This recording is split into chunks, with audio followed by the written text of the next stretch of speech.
excuse my wet hair. I just got out of the shower. We're looking rough, but we're gonna do this today. Hi guys, how's it going today? Chelsea Face here. I am excited to give you my wrap up or my manga reading log for the month of August.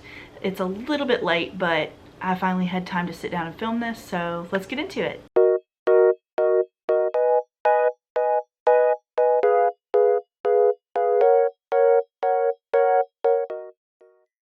I read a ton of manga this month. I read one book, wasn't that great, so I'm not even going to talk about it right now.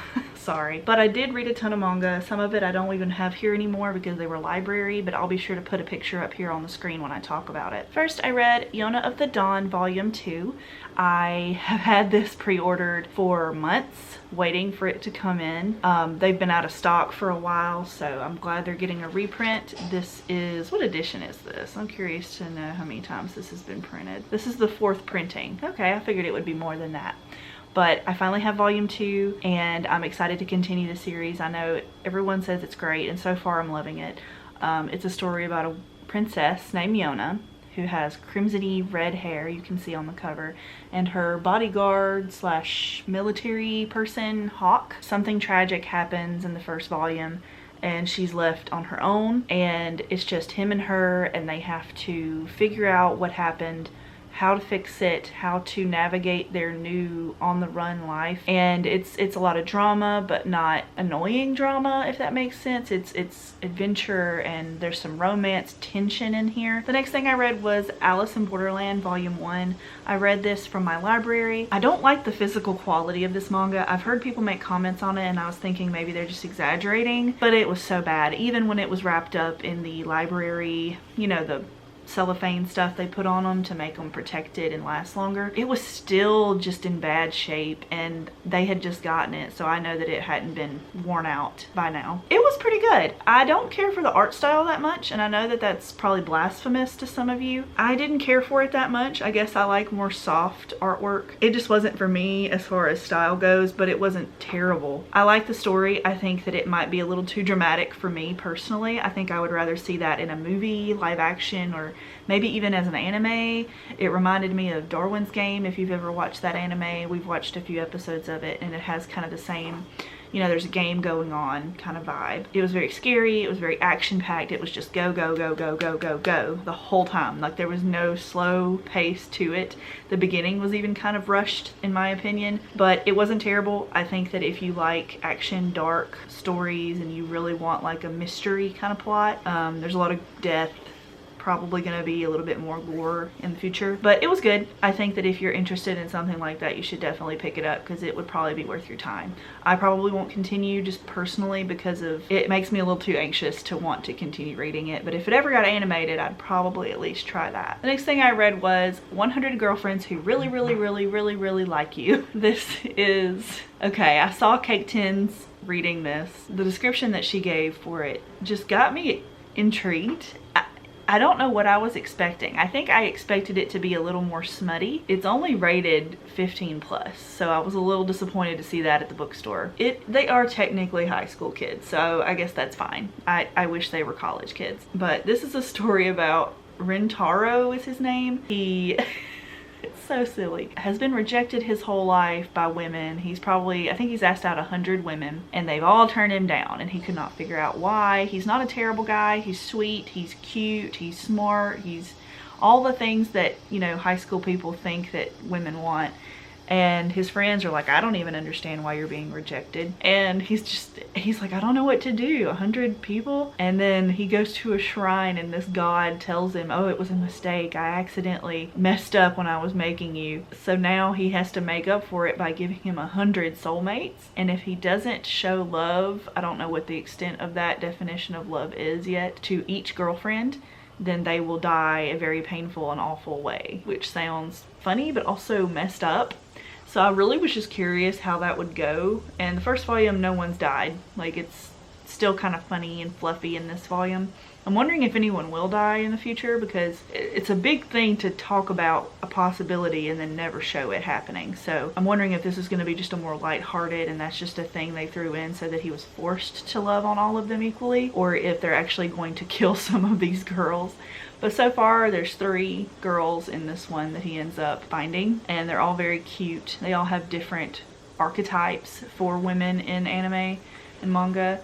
And the art's cute. I think that it's cute for what it is. You know, it could be better, but I like it. It's nice. It's very dark coloring. One girl character speaks in a weird way, and I just found that very intriguing. So if you're curious about this series, I recommend it enough. They break the fourth wall a lot, and it's very weird, and they talk like we talk, like Gen Z would speak. If you're into that, check it out. It's silly. I don't know where it's going to go from here, but I'm going to keep reading because I'm intrigued enough. It's a little expensive though, so I recommend trying to get it used. This is a ghost ship print. Next up, I read volume 9 of Living Room Nagasan.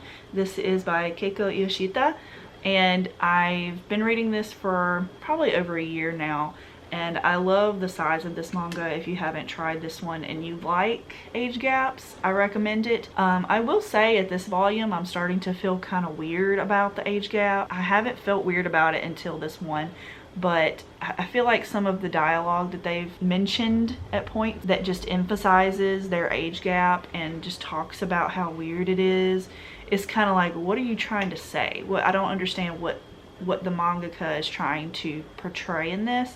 Like, are you trying to say that it's okay, or are you trying to say that it's not okay, or are you just saying that this is a story, don't worry about it, just vibe? I don't know what they're getting at, but I feel like it might be going on a little too long personally. I love this story because I think it's very interesting. I've only recently started reading boarding house manga, so to me it's still new. I love Nagasan personally. He's a very interesting character to me. I don't really care for the main girl that much. She's kind of annoying, honestly, but I really like him. I identify with him a lot as far as his graphic design and work aspects go. He talks about it a fair bit, and I'm a graphic designer if you didn't know, so I just really enjoy listening to him talk about the business side of his job. And I like a lot of the residents of the boarding house. I find their stories very interesting, so I'm gonna finish it. It's only like 2 more volumes. I think it goes to 11, so not much more to go, but I do feel like it probably should have ended already. I don't know what they're gonna do after this, but we'll see. Maybe they'll blow my mind, but yeah. Next, I read volume 1 of Hatsuharu. This is a shoujo. I heard that it was from the male perspective, and that's why I was very interested in picking it up. I got it from the library. I didn't know they had this, so I'm probably gonna read 1 more volume there. I think they have like the first 4 there before I decide if I want to continue reading this and collecting it myself.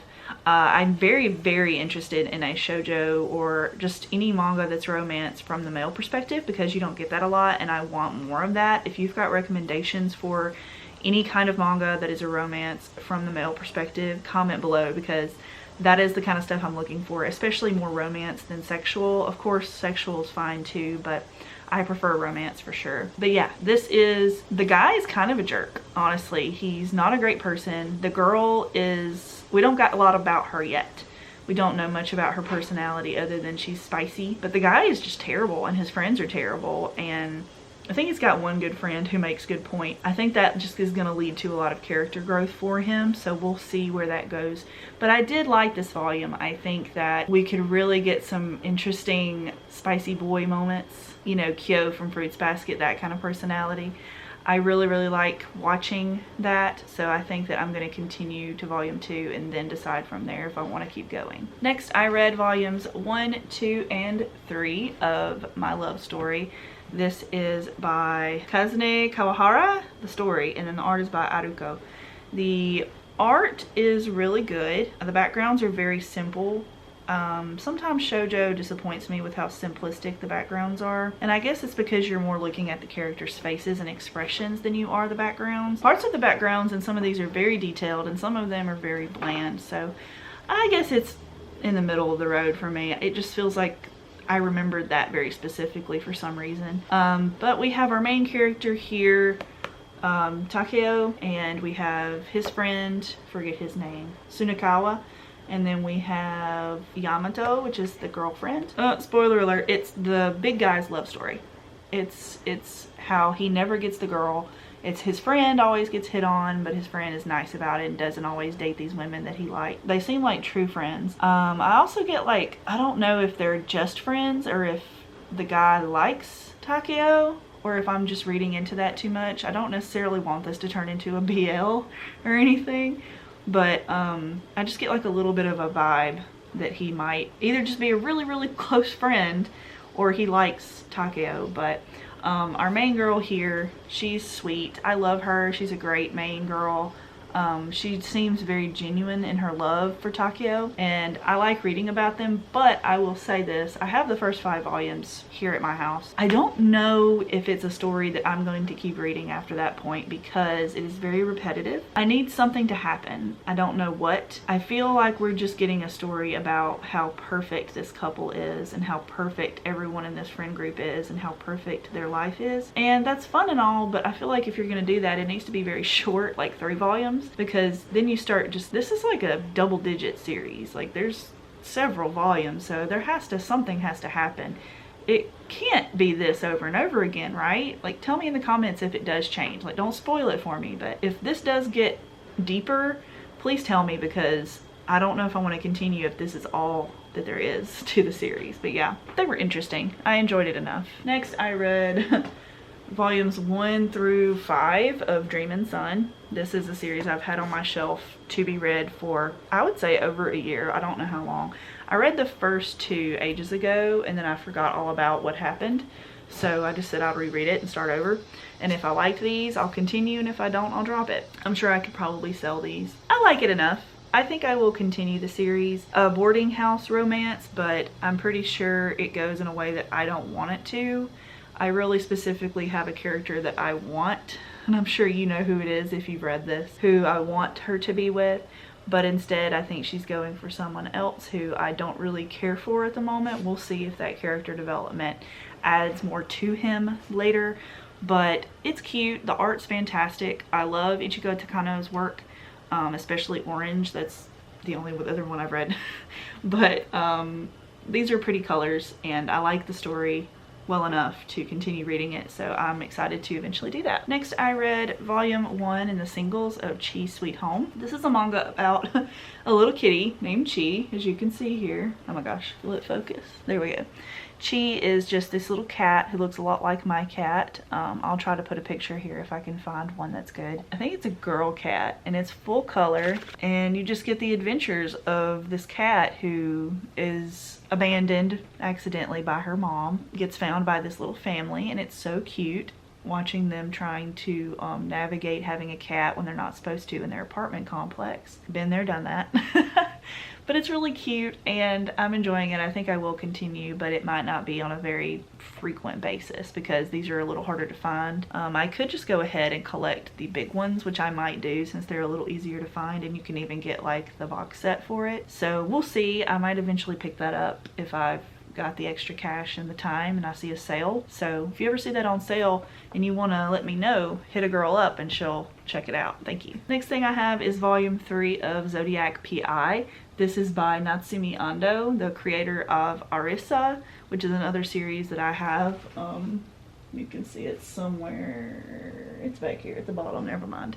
I liked Arisa. This is a little older. This was something she did, God, what year did this come out? This is the first printing, 2003. So it's a little old. Honestly, it's not that great. There's only 4 volumes, so I'm gonna keep it because of the nostalgia that I have with Natsumi Ando, and the story is kind of a romance mixed with a mystery, crime-solving aspect. I do wish that they had taken the time to space it out, maybe make the detective portion very minuscule, like not the whole point of the manga, and make it more of a romance, because I feel like if it had been maybe 7 or 8 volumes, we could have really seen the main character develop and the relationship between her and her friends and family really mean something, because there's a guy in this who is obviously the love interest, but she doesn't seem super interested in him, but he seems really interested in her, and it would be really cute to watch that pan out well, like a well spaced out romance. And I feel like the Zodiac Pi thing might just be a little too much.